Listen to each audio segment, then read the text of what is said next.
بسم اللہ الرحمن الرحیم۔ اسلامی تاریخ 8 رجب المرجب۔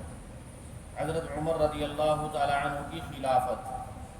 حضرت ابو بکر صدیق رضی اللہ تعالی عنہ کے انتقال کے بعد حضرت عمر فاروق رضی اللہ تعالی عنہ مسلمانوں کے دوسرے خلیفہ بنے۔ آپ نے 10.5 سال خلافت کی۔ آپ کے دور خلافت میں اسلام خوب پھیلا اور چمکا، بڑی بڑی سلطنتیں فتح ہوئی، یہاں تک کہ روم اور فارس جیسی طاقتیں اور سلطنتوں پر اسلام کا پرچم لہرانے لگا، اور مسلمان بڑھتے ہوئے ہندوستان، چین اور یورپ کی سرحدوں تک پہنچ گئے۔ آپ کے دور خلافت میں 500 قلعے اور 1036 شہر فتح ہوئے۔ آپ کی خلافت کا رقبہ 22.5 لاکھ مربع بیان کیا جاتا ہے۔ آپ کی فراست، بلند حوصلگی اور فتح کے سلسلے کو دیکھ کر ایک مشہور مسٹر جیون کہتا ہے کہ اگر فاروق اعظم رضی اللہ تعالیٰ عنہ 10 سال اور دنیا میں خلافت کرتے تو پوری دنیا میں اسلام کے علاوہ کوئی دوسرا مذہب نہیں ہوتا۔ حضرت عمر رضی اللہ تعالیٰ عنہ کی خلافت کا زمانہ بعد کے حکام اور خلفاء کے لیے ایک مثالی نمونہ ہے۔ نماز فجر میں فیروز نامی عیسائی نے 26 ذی الحجہ کو آپ کو زخمی کر دیا، جس کے 3 دن کے بعد آپ کی وفات ہو گئی۔ محرم الحرام کی پہلی تاریخ کو تدفین ہوئی۔ حضرت صہیب رضی اللہ تعالیٰ عنہ نے نماز جنازہ پڑھائی۔ اللہ کی قدرت، مور کی خوبصورتی۔ اللہ تعالیٰ نے انسان کو دنیا میں جنت کا ہلکا پھلکا مزہ چکھانے کے لیے ایک ایسا خوبصورت پرندہ پیدا کیا کہ انسان اس کی خوبصورتی کو دیکھ کر حیران رہ جاتا ہے۔ چنانچہ مور ایک ایسا ہی پرندہ ہے جس کی دم کے پروں پر اللہ تعالیٰ نے بہت ہی خوبصورت بنایا۔ اللہ تعالیٰ نے مور کو اپنی دم پھیلانے کی صلاحیت دی ہے۔ جب وہ اسے پھیلاتا ہے اور دھوپ کی وجہ سے وہ چمکتی ہے تو ایسا محسوس ہوتا ہے کہ اس کی دم پر سینکڑوں نیلم کے پھول لگے ہوں۔ یہ اللہ تعالیٰ کی قدرت کا ایک نمونہ ہے۔ ایک فرض کے بارے میں، صبح کی نماز ادا کرنے پر حفاظت کا ذمہ۔ رسول اللہ صلی اللہ علیہ وسلم نے فرمایا، جس نے صبح یعنی فجر کی نماز جماعت سے ادا کی وہ اللہ تعالیٰ کی حفاظت میں ہے۔ ہم وہ ٹائم میں سوتے رہتے ہیں، اللہ ہماری حفاظت فرمائے۔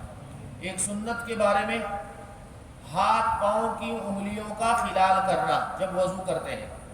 رسول اللہ صلی اللہ علیہ وسلم وضو فرماتے ہوئے انگلیوں کا خلال فرماتے، ایڑیوں کو رگڑتے اور فرماتے کہ انگلیوں کا خلال کرو، اللہ تعالیٰ ان کے درمیان جہنم کی آگ داخل نہ کرے گا۔ ایک اہم عمل کی فضیلت، اللہ کے واسطے محبت کرنا۔ رسول اللہ صلی اللہ علیہ وسلم نے فرمایا، قیامت کے دن عرش الہی کے سائے میں 7 قسم کے لوگ ہوں گے، ان میں وہ لوگ بھی ہوں گے جن کا ملنا جلنا بھی اللہ ہی کی محبت کی وجہ سے ہوتا تھا۔ ایک گناہ کے بارے میں، قرض ادا نہ کرنا۔ رسول اللہ صلی اللہ علیہ وسلم نے فرمایا، کبیرہ گناہ کے بعد سب سے بڑا گناہ جس کو بندہ لے کر اللہ کے یہاں حاضر ہو وہ یہ ہے کہ موت کے وقت آدمی پر قرض ہو اور اس کو پورا کرنے کے لیے مال چھوڑ کر نہ جائے۔ مالدار اگر اپنی زندگی میں قرض ادا نہ کر سکا تو مرتے وقت اپنے ورثاء کو قرض ادا کرنے کی وصیت کر دے، اور جو مالدار نہ ہو تو زندگی ہی میں معافی تلافی کر لے، ورنہ قیامت کے دن نیکیوں میں سے اس کا قرض ادا کرنا ہوگا۔ دنیا کے بارے میں، مال کی حالت، رسول اللہ صلی اللہ علیہ وسلم نے فرمایا، اس وقت تک قیامت نہیں آئے گی جب تک تمہارے اندر مال کی اتنی کثرت نہ ہو جائے کہ وہ بہنے لگے۔ یہاں تک کہ مال والے آدمی کو اس بات کا رنج و غم ہوگا کہ اس سے کون صدقہ قبول کرے گا۔ ایک وقت ایسا آئے گا کوئی صدقہ نہیں لے گا، کوئی زکوٰۃ نہیں لے گا۔ آج مدارس اسلامیہ اور ضرورت مند صدقہ لیتے ہیں، لیکن ایک وقت ایسا آئے گا کوئی نہیں لے گا۔ وہ ایک آدمی کو صدقے کے لیے بلائے گا تو وہ کہہ دے گا کہ مجھے اس کی ضرورت نہیں۔ آخرت کے بارے میں، جنت میں مہمان نوازی، جیسے دنیا میں مہمان نوازی ہوتی ہے، اللہ تعالیٰ اپنے نیک بندوں کی جنت میں مہمان نوازی کریں گے۔ قرآن میں اللہ تعالیٰ فرماتے ہیں بے شک جو لوگ ایمان لائے اور نیک کام کیے ان کی مہمانی کے لیے فردوس کے باغ ہوں گے، جو ہم قرآن میں پڑھتے ہیں جنات الفردوس نزلا، وہ ان میں ہمیشہ رہیں گے اور وہ وہاں سے کہیں جانا نہیں چاہیں گے۔ جنت چھوڑ کر کوئی نہیں جائے گا۔ طب نبوی سے علاج، بیماری سے بچنے کی تدبیر، رسول اللہ صلی اللہ علیہ وسلم نے فرمایا جب تمہارے برتن میں مکھی گر پڑے تو اس کو پہلے پوری طرح ڈبا دو۔ مکھی کو دودھ میں گر گئی ہے تو مکھی جو ہے اس میں اندر ڈبانا ہے، پھر نکال کر پھینکو، کیونکہ اس کے ایک پر میں شفا ہے تو دوسرے میں بیماری ہے۔ جس میں بیماری ہوتی ہے وہ پر کو ڈباتی ہے، جس میں شفا ہے اس کو نہیں ڈباتی ہے۔ ہم کو چاہیے کہ ہم اس کو مکھی کو ہی ڈبا کر باہر نکال کر پھینک دیں۔